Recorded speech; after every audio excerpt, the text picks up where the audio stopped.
It's a very clear memory for me, the day that I first tried a synthesizer.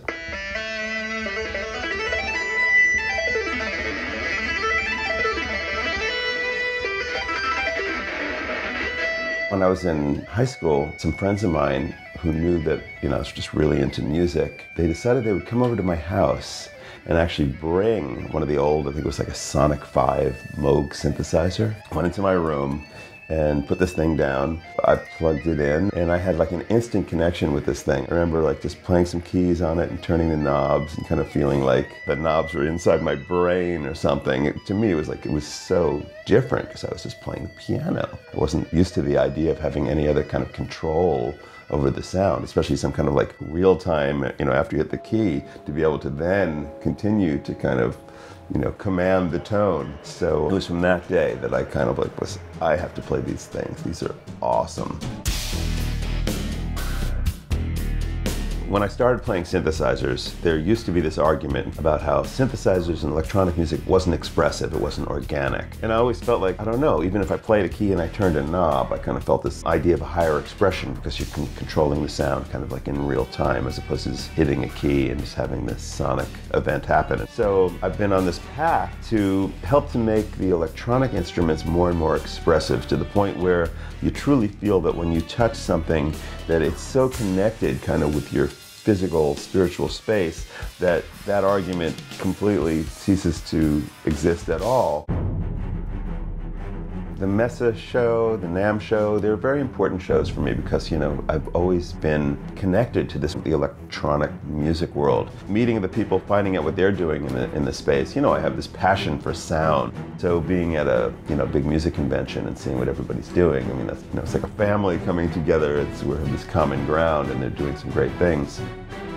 Nowadays you have instruments that are so able to kind of pick up your touch and respond to what you do as a human being that we're at like the next level of expression. So I really work a lot with companies that think about that kind of thing. It's all about this idea of continuous touch, or continuous motion, where you, like on the Seaboard, you press a note, and after you press the note, you can like move into the note. There's some area within the key to where you can press into it and continue to change the tone, and you can move left to right. You've seen pianists kind of do like vibrato on the piano, but it does nothing. But on the Seaboard, it really does something.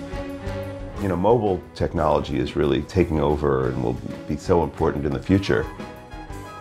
Part of what I'm doing is showing my new keyboard from CME. It's called the Xkey 37. That is this extremely thin instrument with real size keys on it, but it's super portable. The connection is that when I played a key on the Moog, and even though it didn't have any velocity sensitivity, and it also didn't have aftertouch, but you could press a key, then it was kind of like you had control of the continuous nature of the sound by turning a knob or moving a wheel. But now it's amazing because now we're able to have not only velocity, but we have aftertouch, and those are things that are on all synthesizers these days. And also I'm into the idea of having every finger that goes down on an instrument means something. Like on a guitar, when you play a guitar, you can shake one note and not the other. You can vibrato one, and every string you play is kind of an independent voice. So if you take that idea and move it to synthesizers, well, that's when you start talking about things that I'm interested in. Especially, you play a chord and one note you want to vibrato, another note maybe you want to bend, and then you want to press into some. So that whole world is opening up now. Then when the iPhone first came out, at the very beginning, it was a chance to put my hand on a multi-touch device. Switch. You can't lose sound though. Even though when I first played it, there was no software really. There was like a very cheesy piano thing. That was all. I thought that there were a lot of possibilities. And I kept having this kind of vision in my head about an instrument where you could play definite keys, but you could also then play a note and slide to another note, kind of like a fretless instrument. So a combination of the keyboard idea, which is almost like turning on switches, if you will, to something more fluid, being able to control pitch like a violin or a voice. So what I wanted to do is I wanted to bring together the world of kind of audio and visual. You get the wah-wah sound.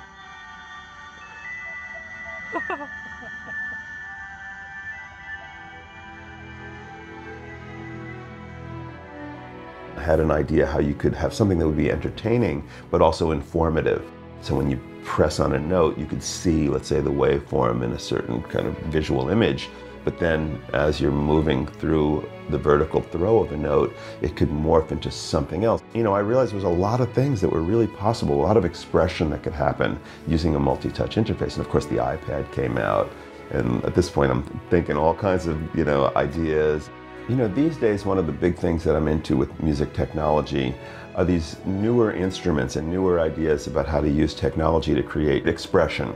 Expression like we haven't really seen on synthesizers before.